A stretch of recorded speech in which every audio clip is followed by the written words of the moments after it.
everyone, again welcome back to my channel. Yes, I'm wearing the same clothes as my July TBR video because I'm literally filming this back to back. So yeah, so for today I will be bringing you guys my mid-year book freak out tag video. I've been wanting to do this. It's a really fun tag just to see how I am doing so far with my reading, if my reading year's been really good or not. So let's see. So let's start, shall we?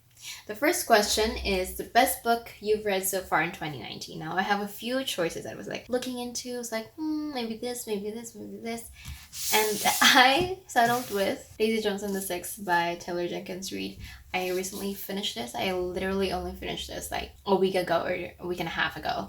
And I love this so much. I'm actually planning on reading the audiobook because I love this book. Okay, and I feel like, and I've heard the audiobook is even better than the written, but I still really enjoyed reading this. And this is just such a great book because the characters feel so real, and the circumstances, the situation, the events feel so real to the point that I want to be on the like I want to watch their concerts. Like, do they have a documentary? Do they actually exist? I want to listen to their songs, because here we also got a glimpse of, you know, their performances, how they make their songs, how they make their albums, everything that happens behind the scenes, and it's just so good. And to me, honestly, the best character in this book is actually the wife of the lead singer of the band The Six. I feel like this is her story really, or like this is the story of these people who are around her, and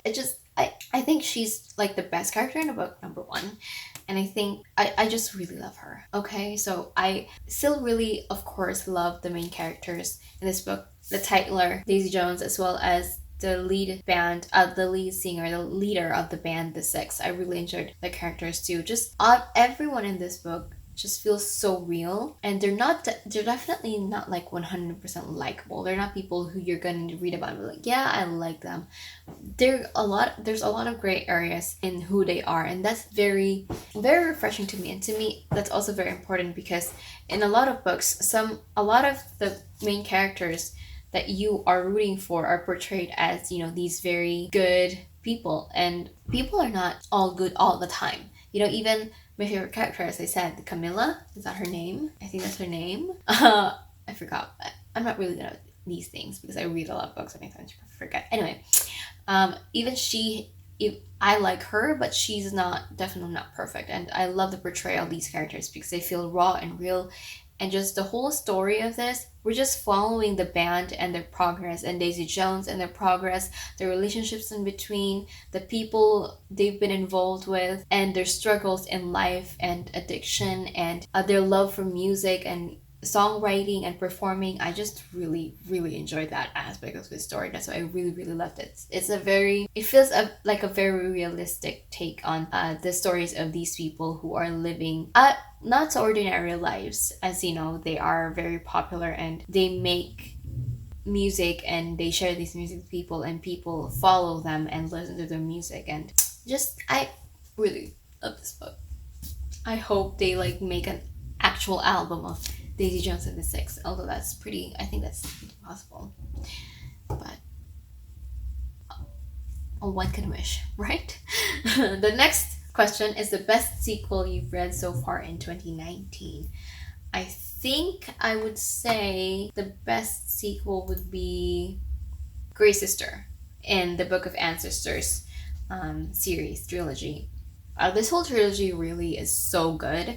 It's such a great fantasy novel, and I love that it really follows our characters from when they're very young to how they train and acquire these abilities and talents. And it's just so different because a lot of the times when you're following someone who is in a prophecy and doesn't do something, they already pretty much have their powers, like, and they only need a little bit of training. And so it's so nice and refreshing to see that these girls, because we're following a group of girls who are trained to be assassins by a group of nuns. It's so interesting to see them grow into these people that they are, as they fulfill the prophecy, as they go into making, like, just making the prophecy, like doing what is in the prophecy, but also not just, you know, suddenly appearing and finish doing the prophecy. And as I said, how many times have I said prophecy? To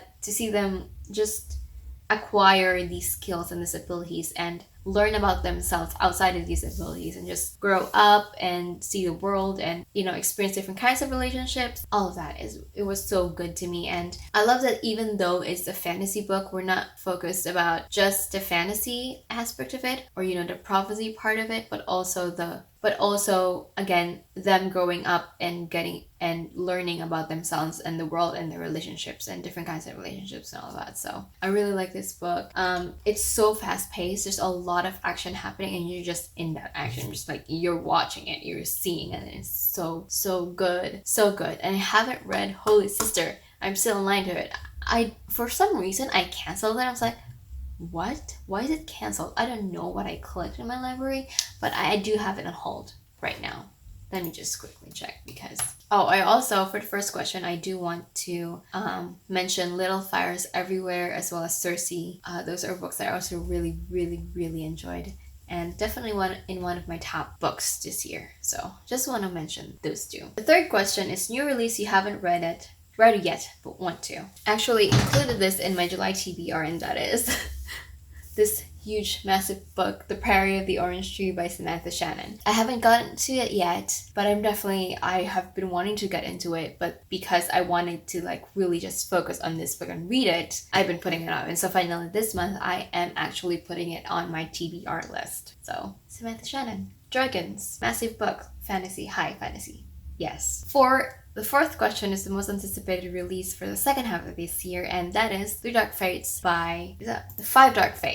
Five Dark Fates by Kenneth Blake, which is the last book in the Three Dark Crowns series. Now, I thought this series was only going to be a trilogy, but then I think they extended it to a 4-book series. And to be completely honest, the third book was not very good for me. It feels like a filler book for the fourth book. Like, it feels definitely unnecessary. I feel like it could have been added around the end of the second book. So I was very disappointed in that book, but I'm definitely looking forward to the last book because I want to see how the whole story will end. And I can just pretty much forget about the third book. Honestly, I don't really remember much about what happened in the third book because nothing happens. Nothing happens. And the first 2 books were so good, that's why I was so disappointed with the third book.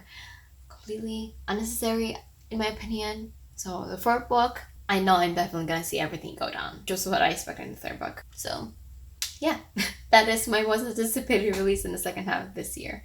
Now I'm really bad when it comes to like remembering and writing down books that I do want to read, second releases, because as I said, I prefer to binge read books. That's one of the binge read series because that's one of the things too. Aside from me forgetting everything that happens, I also tend to forget when things get released. So, but this one I'm definitely looking forward to. This is one of the only series I think that I really followed every year. Like, I couldn't wait to get into reading the book. I do wait sometimes a few months before I actually read the recent release because I want to wait a little shorter than I would have if I read it right when it came out. So, Five Dark Fates. Why do I see that? Because it's Three Dark Crowns. Ugh. Okay, so the next question is biggest disappointment. Okay, so the biggest disappointment for me is definitely this series, Daughter Smoke and Bone series. I remember loving the first book, Daughter Smoke and Bone, years ago when it first came out, and I think that was like my introduction to this really amazing world of high fantasy. And it wasn't as good as I remembered it. Definitely because it's been years since I read this, and I definitely changed as a reader. I've definitely read a lot more fantasy books that I loved and enjoyed, and it just felt a little, okay for me. It's still really a really, really good story.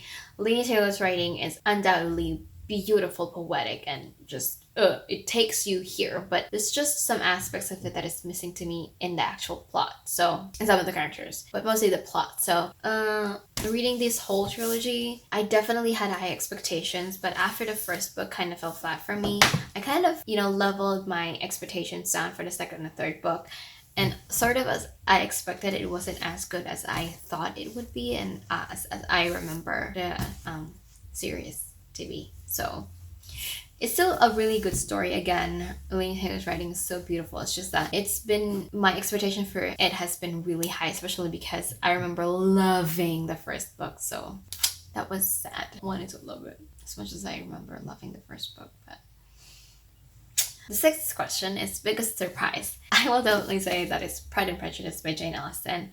If you guys didn't know, I don't really read a lot of classic books, because most of the time it fails to really hook me in. And I will definitely say that's because of the writing style back then. It's definitely different to the language that we use now. And of course, because it's the language that we use, it's easier for me to read. And because these classic books are written in a way that's, you know, I'm not very used to. It's difficult for me to get into. And sometimes it's just a little too complicated for me. It's just not my, like, I don't like understand a lot of the concerns and a lot of the issues because it's not very timely. But Pride and Prejudice surprised me in that, because even though we're talking about romance, and, you know, back then the romance is different, and the power dynamics between male and female in terms of relationships and marriage and all of that is very different from what we have now. I still really like this because I felt like this really transcends time, especially from when, you know, it was written before. As I said, marriage and male and female dynamics are very different. So I really enjoyed the characters. I loved Elizabeth Bennet. Definitely the romance kind of felt like it's a little too rushed. Like there's a lot of things that we skipped and they just got married. But we have some parts that we didn't see in this book that I wish we did. As I said, in terms of the romance, but everything else, the characters, the plot, the ridiculousness of everything, it was so much fun to read and such a joy to experience. So again, Pride and Prejudice by Jane Austen. The seventh question is favorite new author, debut or niche. Definitely Taylor Jenkins Reid. I know she has released I think 4 or 5 more books before The Seven Husbands of Evelyn Hugo, as well as, you know, Daisy Jones and the Six. So I'm definitely will be reading those 4 or 5 books that she has written before. I know that they're not going to be the same as Evelyn Hugo and Daisy Jones, because I have seen Bookable's review on all of the books that Taylor Jenkins have read, and she has said that it's a little different from everything else from the recent 2 books that she has released, but they're still very good. So I'm still very much excited to just read her works and see her writing style evolve throughout the year. So I definitely will be starting from her first release to her latest right before Evelyn Hugo. So again, Taylor Jenkins Reid. Next is 8, newest fictional crush. I don't think I have a newest fictional crush in terms of books. I feel like most of the like male characters are like okay for me. They're not like very memorable, but I think I will say Michael from The Kiss Quotient. I really liked him. He's just, number one, he's a really great person and he loves his family. He has some issues, definitely, but he worked through it to get the girl and to have his happy ending for himself as well. And just he has a lot of like self-esteem issues. That's why sort of self-esteem issues, like, you know, worth and self-worth issues. I think that's more accurate. So to me, that really resonated with me as a person as well. So seeing him work through that and just think of himself in a better light and, you know, much more worth of everything. It's really great to me. It's, even out of that, he's just a great person. He doesn't have an ounce of being a jackass. Maybe a little, but, you know, he's just a great character. I really like him. So, new fictional crush, I guess? I don't know. Or maybe I want to say Camilla. I keep saying Camilla from Daisy Jones. She's just a good, amazing character. I can't believe everything that she went through, but she still stayed loyal and true to her friends and family. I really enjoyed her character. She's my favorite character. So I guess she's also my new fictional crush. So, yeah. Again, and the ninth question is new favorite character. As I said, let me just see what her actual name is, because I keep saying Camilla. I don't think her name is actually Camilla. Her name is Camilla. I remembered it right. Camilla, her name is Camilla. So yeah, favorite character, Camilla. Also, I want to mention, what's her name? I'm really bad at these remembering names. Nona from the Red Sister series, Book of Ancestors series. Nona. I really enjoy her character. She's the main character. Let me just fix this first. She is the main character in the Book of Ancestors series, but she's also definitely flawed. You know, she has her nuances, and she has this aspect of not being very good when it comes to getting into relationships with people. She just has a lot of defense mechanisms, but it doesn't feel like it's forced, and like it's too in your face that she can't she's not good in relationships. Like, okay, don't force it, you know. I get that. You don't need to keep telling me that all the time. Some books come off as that, but with her, I understood it, and I felt patient when it comes to just seeing her grow and just get comfortable when it comes to, you know, nurturing these relationships that she has developed with other people. So yeah, her too. 10th book that made you cry. Stone Sky by N.K. Jemisin, the third book in Broken Earth trilogy. I cried. Okay, the ending, everything that went down. My heart was... Look, I cried easily. I definitely cried with Davy Jones and the Six. I want to mention this one too. I cried a lot at the end. Like, my heart was like just, oh, you know, like I'm so filled with love for these characters as well as my characters, of course, in the Stone Sky. So I cry easily, but I definitely felt it with this one and the Stone Sky. So 12, the most beautiful book you've bought so far this year. I want to say this, actually. This is the Penguin Paper Mill Press edition of classic books. I have another one, Jane Eyre, that I am planning on reading sometime this year. I really like these editions of the classics. I definitely will be buying more of these editions because they just look so beautiful. And the reason why I bought this is because these look beautiful and it's like enticing to me to read. That's why I bought those two classic books and those covers, because pretty. Next, what books do you need to read by the end of the year? Again, this one, Priory of the Orange Tree by Samantha Shannon. I actually have quite a lot of books that I do want to get into this year. So aside from Priory of the Orange Tree, as I mentioned, Jane Eyre.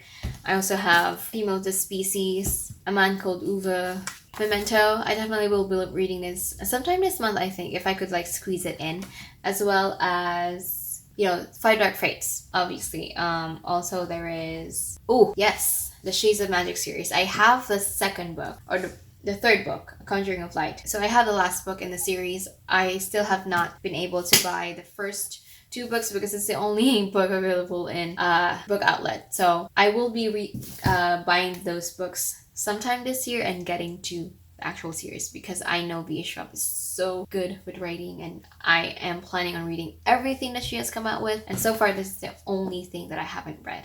Well, I haven't finished the Unbound series. I think, you know, the archive, is that what? I don't know if they have 2 or 3 books, because I read the first book, I was like about it, and then I read the second, I was like no. So I definitely will not be continuing with that series if it is actually a series. But again, A Conjuring of Light. I mean, the Shades of Magic series by V.A. Schwab. Oh no, I haven't read. There's another one. What is it? The Near Witch. It doesn't have very high ratings in Goodreads, so I might read it, but I don't think she has released any sequel so far, and it was released in 2011. So again, I prefer the binge read series. So, you know, because that one doesn't have a series yet, it's been 8 years. I don't know, I might not read 2. So the Archived has 3 that is going to be released. It doesn't have a release date yet.